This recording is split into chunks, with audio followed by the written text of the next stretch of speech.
Brad, so we'll get right to the important stuff. What's Rocco's status for Saturday? He remains unavailable. He's cup tied. He appeared once for another team, so unfortunately he won't be, taking part in this one. Well, the transfer window is open in case you're looking for. So, why do you have Rocco with you? By the way, let's give Rocco a shout out. Yeah, my wife decided to give me a visit, so she brought Rocco to say hi after training. So it's always good to see the family. Good. The challenge of these 3 games coming up, to round out the first half of the season, as it were, not only 3 games in 8 days, but in 3 different time zones. And what's the challenge here? I think it's an exciting challenge, one against ourselves. We set out for a couple of games now where, we've got ourselves a bit of a buffer, and where we can remain to play free, and that's been the narrative since day one, right? So we built up a bit of credit, and now you look after match day 20, we have a bit of credit in the bank, and that gives us energy, and at the same time creates hunger. But I'm really happy with the way the squad's progressing at the moment. Just in terms of who's stepping up. There's competition for places. There's guys knocking on my door asking tough questions to me as a coach, which something I embrace, right? So if we can have 25 hungry guys all ready to compete over the summer, that just makes us one step better. So yeah, and the last 2 games have shown that. Lessons learned from the last time you had 3 games in 8 days, applicable to now, and now what you can do with players? Yeah, I think it's different. I think the travel's different. I think the weather would be different, right? So I think there's a couple of differences around that. So we're not getting too much ingrained into that from past learnings. For sure, we have a look at it and see how we can get better. But right now I see a squad with a ton of confidence. We spoke about comfortable, never satisfied. And we've been sort of re-chatting about that and making sure that we're staying true to who we are. And we're playing with a re-energized group ethos at the moment. And we don't care about opposition because, it's not easy playing a Colorado team who comes here and sits deep. And, the way we went at them there against Colorado was credit to the boys. We wanted a quick start. And then now, the narrative of Toronto and, whatever's happening with players on their side, with what's gone on with coaching staff and everything, it's nothing for us to worry about, right? So we worry about the things that we can control, and we can control what happens between these 4 walls, and driving every day's business as usual. So we're excited about the upcoming games for sure. Coach, guys knocking on your door, that's a good thing, right? Sure. Elaborate on that, please. Yeah, I mean, it's guys who want more minutes, guys who've had minutes and now, are getting just a few. Some guys aren't getting any. So, yeah, this is a good problem to have in any successful team. I think as many successful teams, the internal competition has to be greater than the external competition. So if we can continue to drive that and make sure that that's our sort of MO going into each and every game, and that's why we train the way we do. We push the envelope in training. We push the buttons hard in training. And, so far, you could say, we've had a pretty good 20-week or 20-game turnout of the boys, in terms of performances and results. And then one player in particular, Josh Yaros, doesn't have like an all-star MLS background, and he's kind of emblematic of this team that he just keeps plugging away. Can you elaborate on what he's done so far? I think first you have to talk about Josh Yarrow, January 2022, right? Comes in here as an older figure in the Next Pro group and drives and leads that Next Pro group to great heights, to new to new experiences, to new success stories for each and every body, and he's been a main part of that. So. And he's been a great teammate on and off the field. And now he hasn't had a sniff for 18 games. He's played a cup game and what have you, So just to think how engaged you have to be as a teammate to think, and then when you're called upon, all of a sudden you have to perform. And he's done that, right? So credit to Josh for staying engaged, I would say, all over, through the winter, now going into summer. What a character, and that's what we define ourselves by is really true good characters around this club. Coach, you talk about group ethos, and you have in 20 games, 19 different starting lineups. Coincidence? Well, some of them have been through injury, some of them have been through opposition, so some of them have been forced through red cards, yellow card accumulation. So, I'm sure over those 19 games, we would have had a couple of turnarounds, I'm sure. I can't look back. I can only look forward to tomorrow. So, but again, it just shows that the team dynamic, the team chemistry, the culture, the identity, and the philosophy are intact. So for me, as a coach sitting here, you talk about the different goal scorers. You know, how many different goal scorers, whether it's 13 or 14 up to now. I'm not sure. I can't really remember. 19 different lineups or the formations, plus the tactical flexibility of the group. You know, again, these guys have made my job really easy, and it's a pleasure to work with these guys. Hey, Coach, just a quick injury update. Nielsen and Leuven both out on the training pitch. Your expectations, especially coming into this break from MLS play, do you expect to see them both out there in the next 3 games? I think probably Edu's closest out of those two. He's gaining considerable minutes with us as a neutral, and he's very eager to jump in and get going. So, you know, that just shows he feels really comfortable in his body, and the treatment's gone well. So, you know, we just have to now manage and sort of reintroductory to trainings and games, and how many trainings and games are we going to get him before he goes into actual combat? You know what I'm saying? So can we get him real competitive minutes here with us as a group, whether it's been in training? So, I mean, he's progressing well. I think Edu knows his body really well, and the medical staff have done a really good job. We don't want to, you know, going into this Leagues Cup stretch now, we don't want to go too soon and we get now, you know, all the way through the back end of August again, any setbacks. So, you know, we just take this cautiously now, and then be ready by 20th of August. I'm not saying he's making it by 20th of August. I'm saying he could be having part appearances between now and then. Mm-hmm. I imagine that's a byproduct of just how successful the team has been. You guys have the luxury of being a bit more patient moving forward? I mean, listen, we want our most competitive squad on the field, and we want our best players on the field, and we want our players who are in good form on the field. So, you know, for sure, guys have points to prove now, you know, and there's spots to be won and lost. So, yeah, we just want to keep it competitive, and the guys coming in, you know, whether DPs or not, you know, we believe in the team ethos and the team culture here. So every minute has to be earned, and all the guys coming back know that too. And then just more of a wider scope question. In the last 20 years, the perception of American soccer from world football wasn't always very positive, but, you know, with the Messi news and the growing scope of the game and talent, just your perspective, given your European background, of how the game has changed in the U.S. and where it could go moving forward. Yeah, I think we're all very fortunate to be working in the MLS, in the professional league here, because if you look at what's happened over the last 5 years, and if you look where it's going in the next couple of years with the World Cup, and, you know, now we get Leagues Cup, and we get great players coming in, and you see great young players coming through the ranks to develop, right? So, and then getting sold for big money. So, you know, this is a developing league. It's a development league in terms of player profiles. And again, it's, you know, you pinch yourself every single day that you be able to be part of this, because, yeah, it's a great platform. It's a great structure, and especially working at, you know, City Park and St. Louis City, it's amazing. So, yeah, good to have everybody in here. It makes this league competitive. It makes me better as a coach. It challenges me more, gives me more headaches and more problems, and these are challenges I embrace for sure. Coach, you mentioned that you control what you can control against the Toronto team who's missing some pieces, but they are missing just about every single one of their key pieces via injury, suspension, national team duty. How does your approach change against the Toronto team that you're facing versus one that at their peak is vastly different? Yeah, we would prefer to face a Toronto team with all their stars, you know. We would like to meet them at their best, of what on paper would be their best, right? So that's not the case. Now there's a bunch of guys to prove something for themselves, right? There's a bunch of next pro guys. There's a bunch of guys, you know, playing for spots, playing for their lives, right? Playing for their livelihoods. So that's always difficult now, especially when the playoff line, you know, they're outside of the playoff line and they're trying to make a push now. They've made big changes. So for us, complacency cannot be a thing of where we, you know, and that's why we drive it so hard in training this week, because we don't want to, you know, rest on what we've done and what we've done historically. We want to make sure that we prove something every single day going forwards. And you've mentioned the depth, so everybody's competing against each other internally. I'm curious about the inverse of that. Do you feel like there's anybody on this squad who is a clear-cut number one at their depth chart? I mean, probably Roman. No, you know, Ben has grown so much with Roman here. You know what I mean? He's grown, and he knew what he's coming into, right? And just having a look at that, is there any clear cut?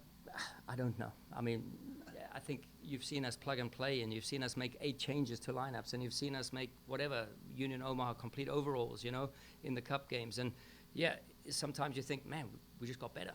You know, so in terms of performances, and I think again it's got to do with form and current form and psyche and mentality, and how quick can you turn it around? And being a first-year pro, and I played 5 games, and I rest for a week. Oh, I can't rest. I haven't just arrived yet. So, it's for us as coaches now to keep on pushing the envelope, because I don't think anybody besides, Roman and Tim Parker, Edu Löwen and Klaus are still young. They still have a lot to prove. And, I think Tim and Roman can be these guys who lead the team based on what they've achieved in their careers. And they know that, they're over 30, and they know they're leading the group now and trying to create history and trying to create pathways for the next players to come, right? And just being a good pro on and off the field. So, these guys are the leaders in the team for sure.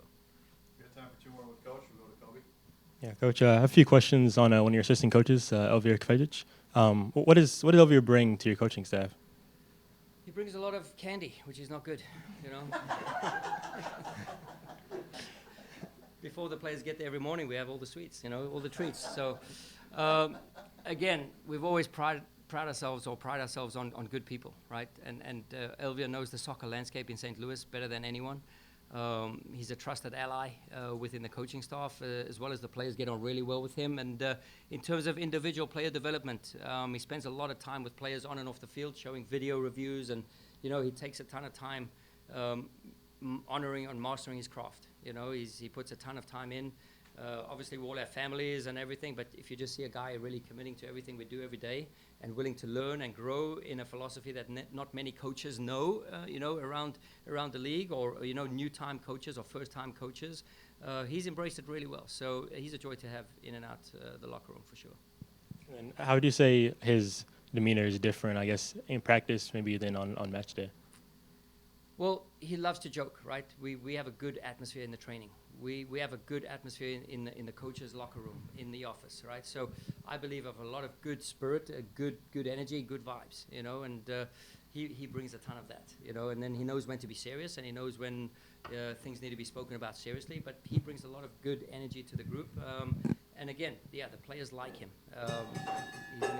He's an enjoyable guy, and I mean, you best ask the players, what they think of him. So I can say from a coaching standpoint, he makes us better for sure.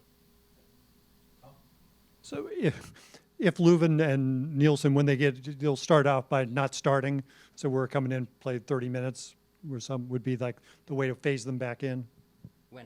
Whenever that time comes, when things play out. Yeah, there has to be that, right? So, of course, there won't be 90 minutes match ready, So we'll start off with the progressions, and I'm sure you guys have seen the progressions of Erasmus Alm. You've seen progressions of Jabula Blom since they've been back from their injuries, respectively. So, I think you can expect a similar return to play protocol. And it's Rocco, R-O-C-C-O? That's it. Okay. Before we finish, we'll go with Santi.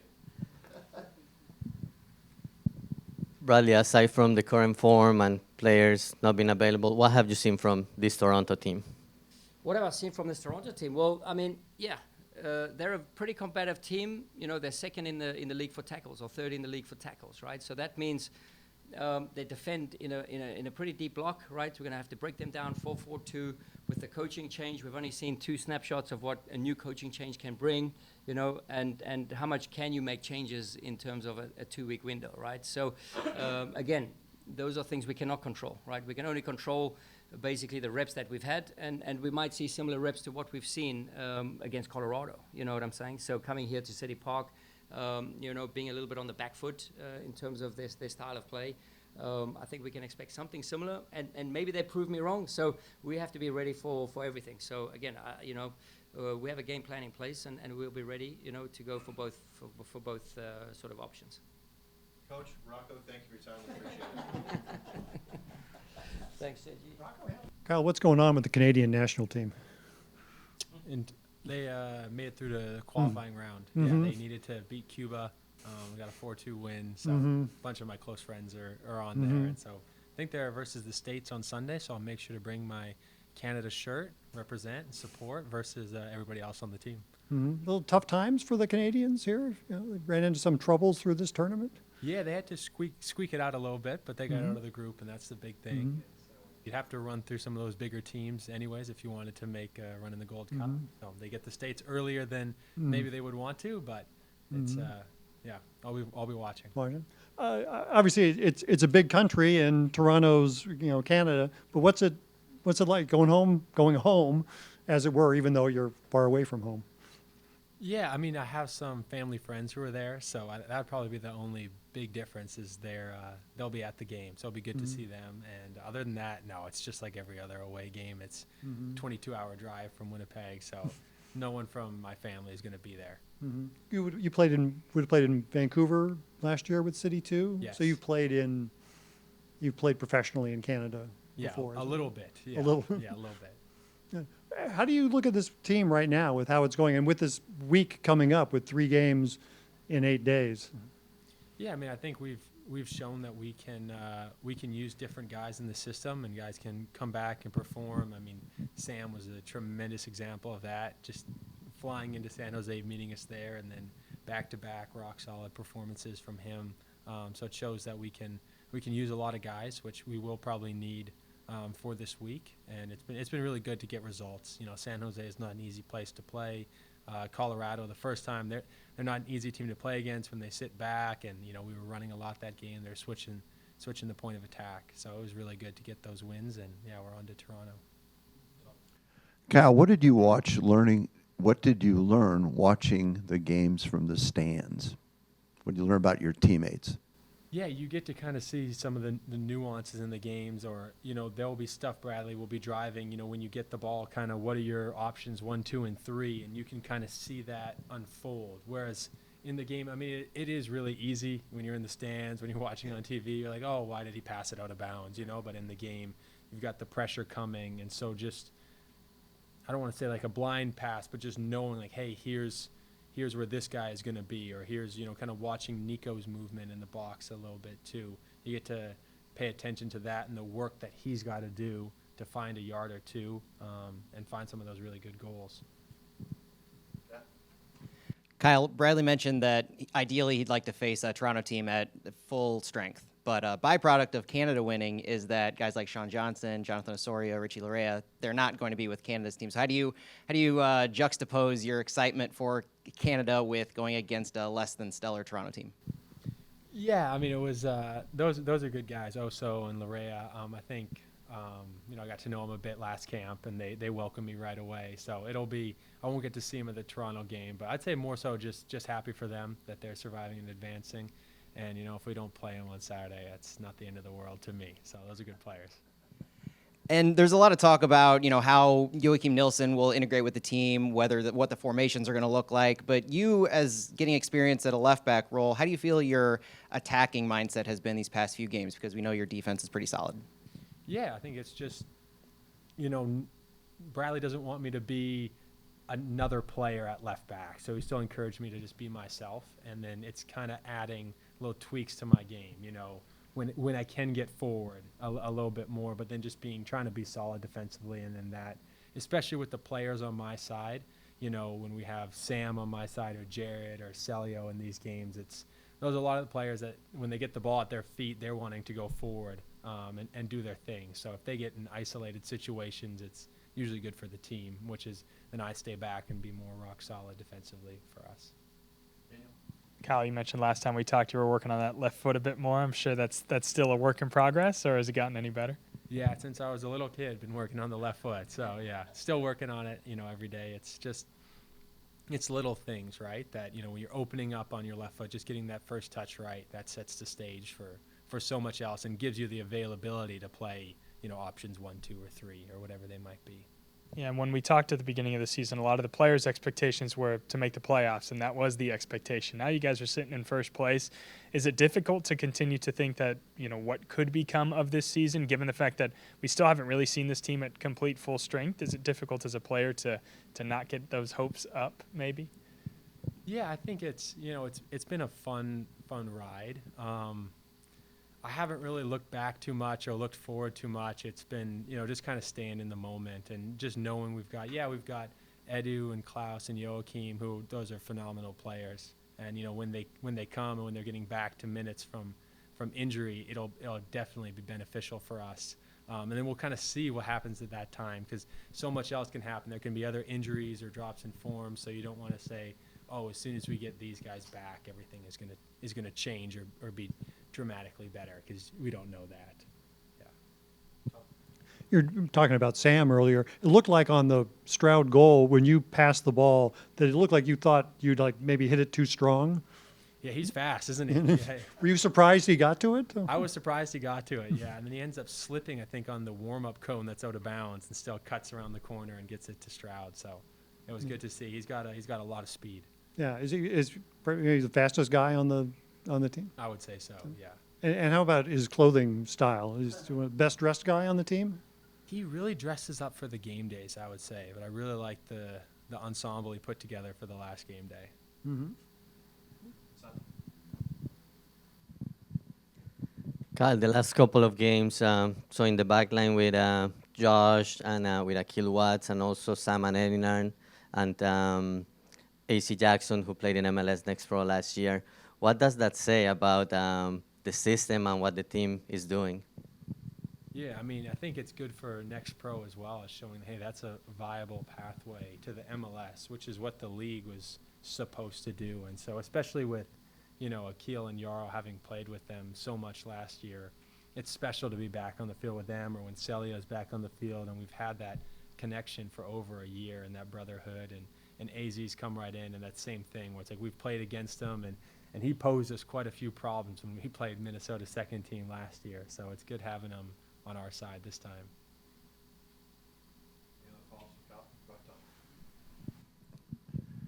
You mentioned Sam's speed.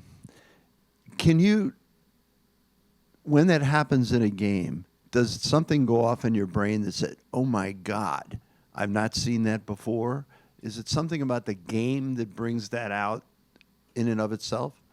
Yeah, I mean, I'm remembering one specific moment. It was the San Jose home game, so our fourth game of the year, and he had subbed on, and there was a ball down the left side. It was in the second half, and the guy had like a 5 or 10 yard head start on him.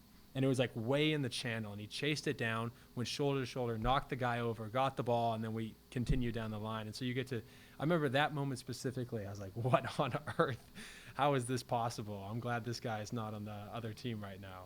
So actually, you're aware of it during the game. Like the movie put on that guy the other night was, I mean, to me, I'd never seen anything quite like it. Speed and power, because he fought the guy off. I didn't know he slipped on the cone. That even makes it better. Yeah, the warm-up cone outside. And there's another moment in that game, too, when I watched it back where I think it was early on in the game. It's when AZ goes down for the penalty shout, and Nico's there. The shot gets saved or whatnot. But he's 5 or 10 yards in our half, and their guy is starting to creep up, and the ball's popped in the air. And he's turned with his left foot, and he's just put it 20 or 30 yards into space. And you see the center back has no chance, you know what I mean? He just rounds the corner, and he's going full speed. So it makes us very dangerous in transition having him out there. Right, thank you for joining us. We appreciate your time. Thank you, Gaspy. Thank you. Thanks.